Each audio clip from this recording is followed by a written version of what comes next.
Êtes-vous prêt à résoudre des énigmes captivantes? Que vous soyez prêt ou non, c'est parti. Aujourd'hui, nous assistons à la finale des Olympiades scolaires. 3 nageurs se tiennent au bord de la piscine, attendant le moment de plongée. Observez attentivement les concurrents. Selon vous, lequel d'entre eux a les meilleures chances de l'emporter?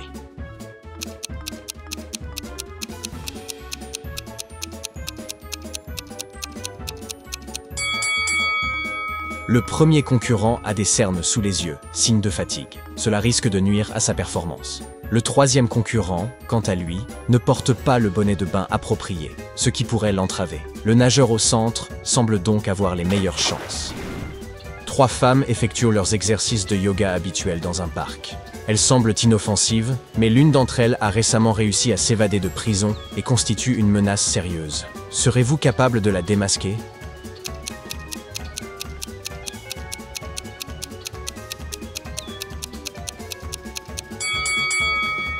Si vous êtes observateur, vous remarquerez que la femme du milieu porte une tenue de yoga entièrement noire, et qu'à côté d'elle, elle transporte un pyjama rayé noir et blanc. Ce sont ses vêtements de prison. Elle les garde toujours avec elle. Un vendredi soir, seules 2 infirmières étaient de garde à l'hôpital. L'une d'elles a prescrit le mauvais médicament à un patient. Le médecin en charge cherche à identifier laquelle de ces infirmières n'a rien à faire ici. Pouvez-vous l'aider?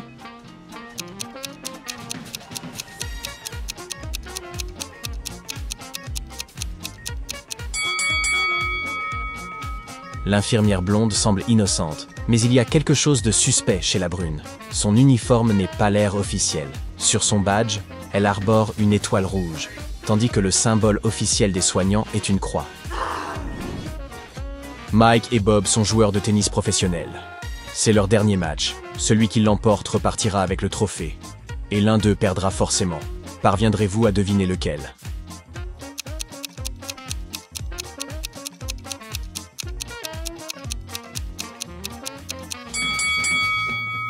Bob, en bleu, semble fatigué, mais il paraît encore capable de livrer un bon match. En revanche, Mike, en chemise rouge, tient une raquette à moustiques électrifiée. Avec un tel équipement, il n'a aucune chance. Un patient souffrant de la grippe se rend à l'hôpital pour consulter un docteur.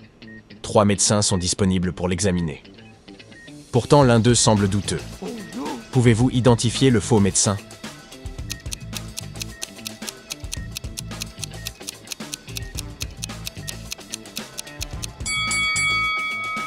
L'homme à gauche a du sang sur sa veste, mais c'est dû à un saignement nasal. Celui de droite cache quelque chose. En y prêtant attention, vous remarquerez qu'il dissimule une boîte contenant ses vrais vêtements. C'est un imposteur. Paulette, en route pour l'université, a choisi de conduire seule de Montpellier à Grenoble. Lorsqu'elle arrive sur le campus, elle constate qu'un de ses pneus est crevé. Pourtant, elle a réussi à terminer le trajet sans s'arrêter pour le changer. Comment est-ce possible?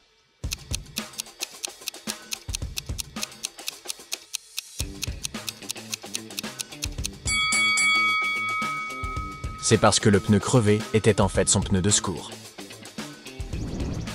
René faisait du skateboard dans le parc lorsqu'il tomba et se blessa à la tête. À son réveil, 3 femmes se présentent, comme étant sa sœur, et affirment qu'elles vont le ramener chez lui. Serez-vous capable de deviner laquelle d'entre elles est la véritable sœur de René?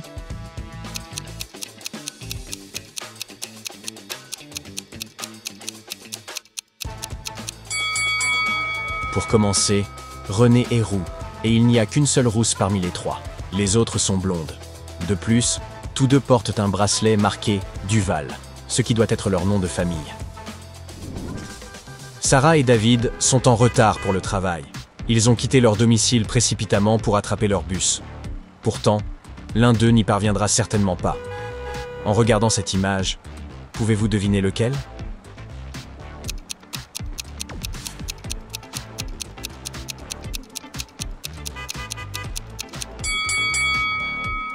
David tente désespérément d'attraper un bus qui a déjà quitté la station, avec de maigres chances d'y parvenir. Quant à Sarah, elle court dans la direction opposée. Il ne fait aucun doute qu'elle ne montera pas à bord. Madame Paluche, une enseignante d'histoire très appréciée, aime stimuler ses élèves avec des énigmes. Un jour, elle leur pose la question suivante. Une personne a 25 ans en l'an 2000 et 20 ans en 2005.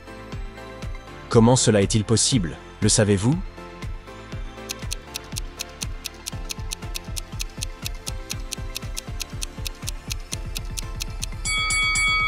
La réponse est simple. Cette personne est née avant notre ère actuelle, où les années étaient comptées en sens inverse. Sarah est une influenceuse qui interroge des millionnaires sur la manière dont ils ont gagné leurs premiers millions.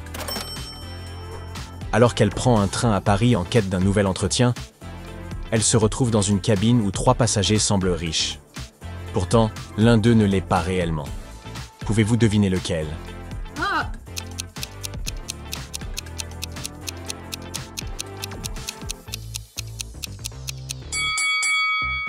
La première femme porte un sac de créateur authentique.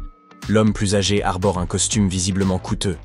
En revanche, si l'on regarde attentivement, le pull du jeune blond affiche une étiquette indiquant polyester, un matériau bon marché. Il feint la richesse. Marc et Lisa ont chacun promis d'apporter un gâteau à leur fête de bureau. Mais tous deux ont bien du mal à le préparer. Pouvez-vous déduire lequel des deux est le plus en difficulté?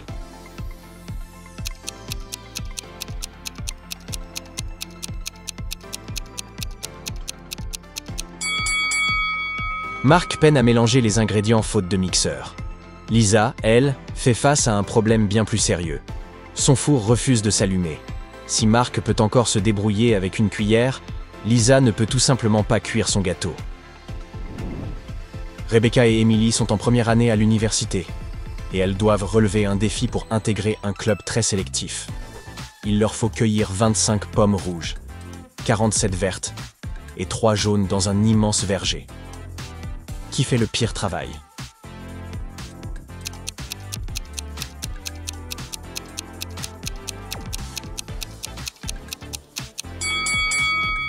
C'est Becca, la jeune femme à gauche. Elle croit cueillir des pommes, mais ce sont en réalité des poires. Elle aurait dû remarquer leurs formes différentes avant de les ramasser. Martha se marie et a convié ses demoiselles d'honneur à essayer des robes. Elles se sont rendues en boutique pour faire prendre leurs mesures. Elles étaient même ravies de voir leur amie réaliser son rêve. Martha était particulièrement heureuse que Brigitte, son amie enceinte, puisse être présente. Saurez-vous deviner qui est Brigitte?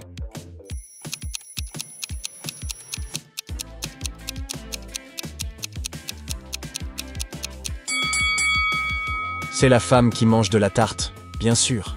Elle vit certainement l'un de ces moments de fringale irrésistibles. Bob est le PDG de sa propre entreprise. Réputé pour être un patron exceptionnel, il a eu droit à une fête surprise organisée par ses employés pour son anniversaire. Parmi eux se trouve Jenna, la sœur de Bob. C'est elle qui a tout organisé.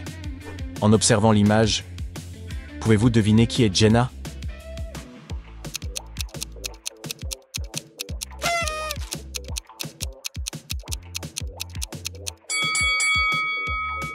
Bien que Bob regarde la femme à droite, sa sœur est celle qui se trouve à gauche. Tous deux ont la même tache de naissance sur le cou. Si vous l'avez remarqué, bravo. Sandy et Priscilla sont amies de longue date et se retrouvent chaque mercredi pour prendre le thé. Cette semaine, l'une d'elles est venue avec son fils cadet, Jean. En regardant l'image, pouvez-vous identifier laquelle est sa mère biologique?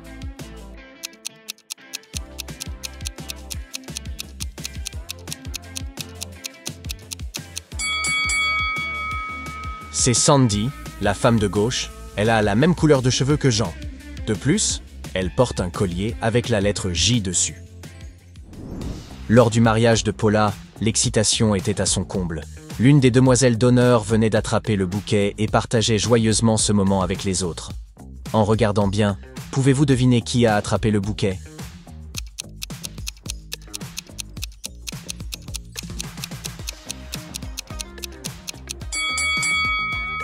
C'est la femme à gauche. Regardez bien, elle est entourée d'abeilles, certainement attirée par le pollen des fleurs du bouquet. Béatrice, Julie, Monique et Jacqueline ont été convoquées dans le bureau du principal. Il avait plu juste avant leur arrivée à l'école, et l'une d'elles, entrée au dernier moment, a souillé la moquette avec ses chaussures. En observant les indices, pouvez-vous dire qui est responsable de ces traces?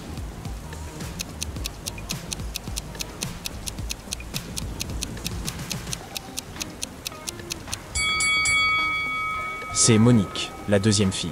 Elle porte des bottes à talons, et si vous observez attentivement, la forme de ses empreintes correspond exactement à celle visible sur le tapis. Vous avez tout trouvé? Bravo à vous!